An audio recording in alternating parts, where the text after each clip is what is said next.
Okay, walking. Probably just walking the dogs.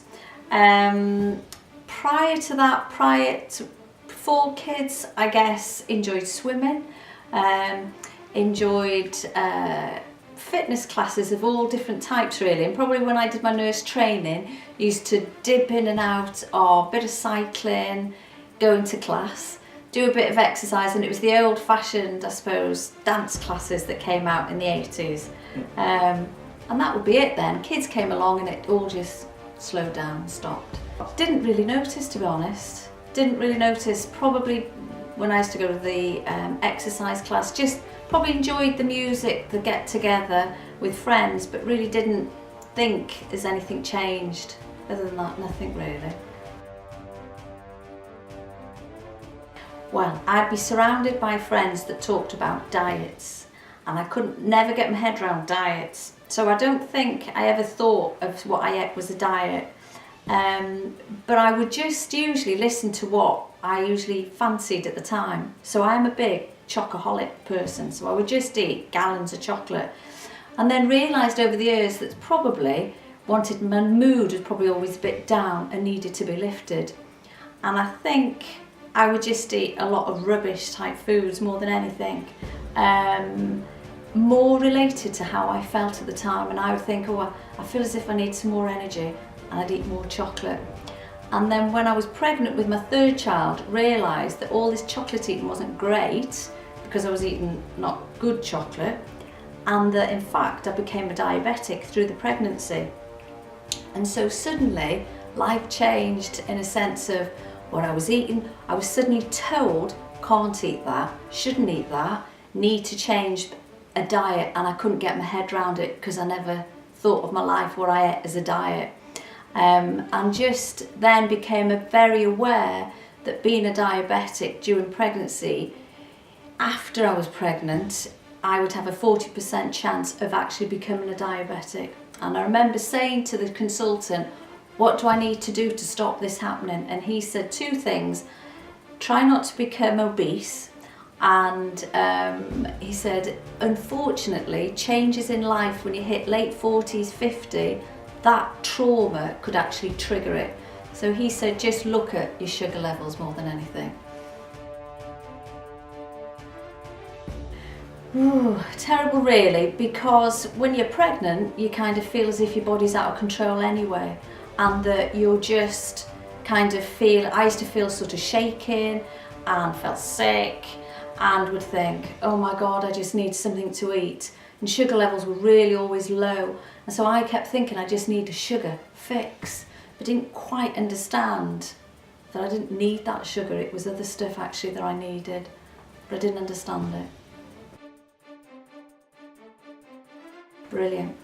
I look at it as a way of life, total way of life, and I don't look at it as just a little short-term goal. I look at it as total future, and that I guess with not just myself but family history of losing probably both parents in their late 40s, one related probably with diabetes, one was diabetic and the other one with cancer. So I'm very much in tune with what we're eating, much more now since I started with FAST, because I think, Ben, that you've helped me understand more about the food and looking at more sort of natural, organic type of food, and to me that's made such a big difference.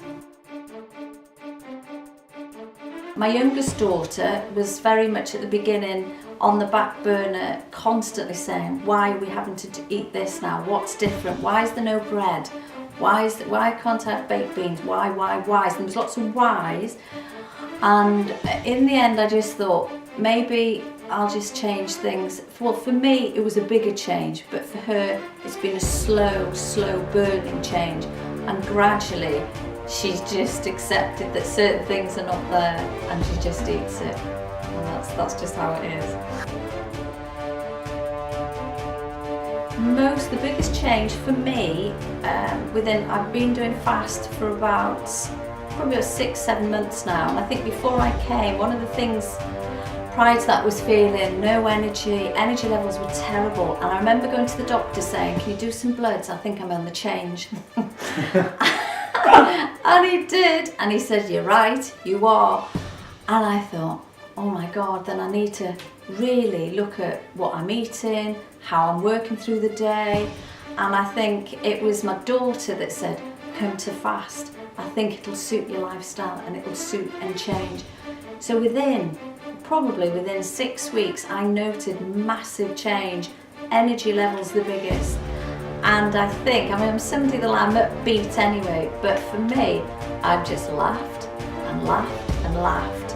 And I know my friends that are, made through boot camp and friend that comes with me, one thing that we both notice is that, and I don't suppose it's our humour, but that side of things has gone through the roof to the point where people think we are crackers. And I do work in mental health, but it just feels uplifted all the time. So I guess that's a big change. After the seminars, you're just thinking positive, positive, positive. And I think what's good about the seminars is that it kind of, sometimes you take bits in from one seminar and you might miss other bits because you might think, oh, I don't quite understand that. And then something else will click and make sense. So I'll go to the next seminar, regardless that I've been to the other one. And to me, it's like a top-up. And I'll then sit through the similar seminar and then something else will click. And so over the last 6 months, each bit for me, the pictures just got bigger and bigger. And then I slowly sort of think, I've got that, I understand that. But following the seminars, I just think, okay, I know where I'm going and this is how I do it. The biggest thing, probably energy levels, and that was, it really dropped. And I guess when I went to that GP 6-8 months ago, it confirmed that there are changes happening to me at my stage in life. So energy levels definitely uplift, that went through the roof. Sleep initially, I struggled with, and I know we talked a lot, didn't we, Ben, about what's changed, what's different. Sometimes I thought, oh my God, I can't sleep. And I think that was through that first month of detox, where prior to that I used to drink a lot of coffees and teas, and suddenly just that information education gave me some understanding, thinking, I can understand why I can't sleep and I just need to work through it. But I know you did give me some good tips to how to sleep. So sleep since then has really, really improved.